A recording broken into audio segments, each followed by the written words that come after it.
আমি রাজনৈতিক প্রশ্নের উত্তর দিতে চাইনি, আপনি যেহেতু বলছেন আমি বলি। এইটা আলেম যাদেরকে বলেন, যারা এইসব কথা বলছে তারা জামাতের লোক,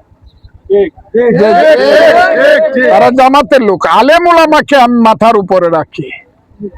হ্যাঁ, আর জানাজা পড়ানোর যে ব্যাপারটা, তারা কি নির্দিষ্ট করে ফেলছে? যেমন বেহেশতে টিকিট দিয়ে দিছিল ইলেকশনের আগে, তারা কি নির্দিষ্ট করে ফেলছে যে আমার আজকেই কবে মরণ হইব? ওটা নির্দিষ্ট করছে কিনা তারা? যিনি বলেছেন আমার জানাজা পড়বেন না, উনি তো আমার আগে আল্লাহ ওনাকে নিয়ে যেতে পারে, ওনার আগে নিয়ে যেতে পারে। তবে আমি একটা কথা বলি, আমার রাজনৈতিক ধর্ম যেটা আছে, যেটা চলছে, যার মাধ্যমে আমি এমপি হয়েছি, it is my political religion, political. কিন্তু আমার কিন্তু আধ্যাত্মিক রিলিজন এটা না।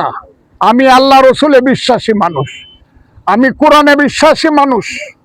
আমি সেই আল্লাহ রসুল এবং কোরআন, আমার দিনের নবী সাল্লাল্লাহু আলাইহি সাল্লামকে স্মরণ রেখে আল্লাহর নামে আমি বলছি, আমার মৃত্যু যদি হয়, মৃত্যুর আগেই আমি যেদিন রাজনীতি ছেড়ে দিব, আমার একটা বয়সে আমি আগেই বলেছি আর ইলেকশন আমি করব না।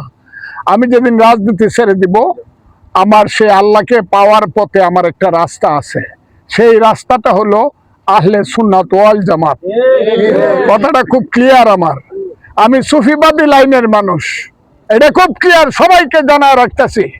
সংসদে আমাকে সময় দেওয়া হয় নাই বলে যে মাজার উৎখাত করার যে ওয়াহাবিদের যে চক্রান্ত, সেই চক্রান্তের বিরুদ্ধে আমি কথা বলতেই পারি নাই। সেই কথাটা আমার খুব নির্দিষ্ট কথা ছিল।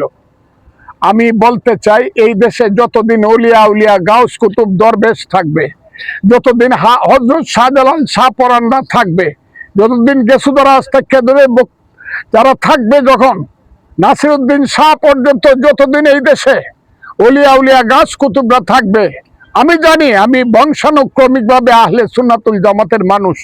আমি তারাও জানে আমি তাদের লাইনের মানুষ, তাদের কাছ সাথে আমি আমার মৃত্যু পর্যন্ত থাকবো। কথাটা খুব বুঝবার চেষ্টা করে।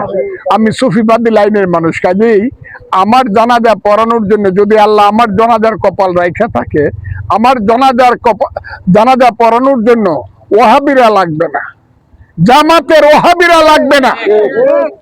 আমার বহু পীর আউলিয়া গাউস কুতুব দরবেশ হুজুররা আছে, আমি বিশ্বাস করি আমার লাশ যেদিন তাদের সামনে রাখা হবে, জানাজা পড়ার আমার মানুষের অভাব হবে না, কারণ আমি হইলাম আহলে সুন্নাতুল জামাতের লোক। এবং আপনারা এটা দেখতে পাচ্ছেন যে তারা আমার পক্ষে দাঁড়িয়েছে, আমি তাদের প্রতি খুবই কৃতজ্ঞ। এলো কথা। আর রাজনৈতিক কথা আমি আর আজকে বলতে চাই না, রাজনৈতিক কথাটা দয়া করে আমাকে মাফ করে।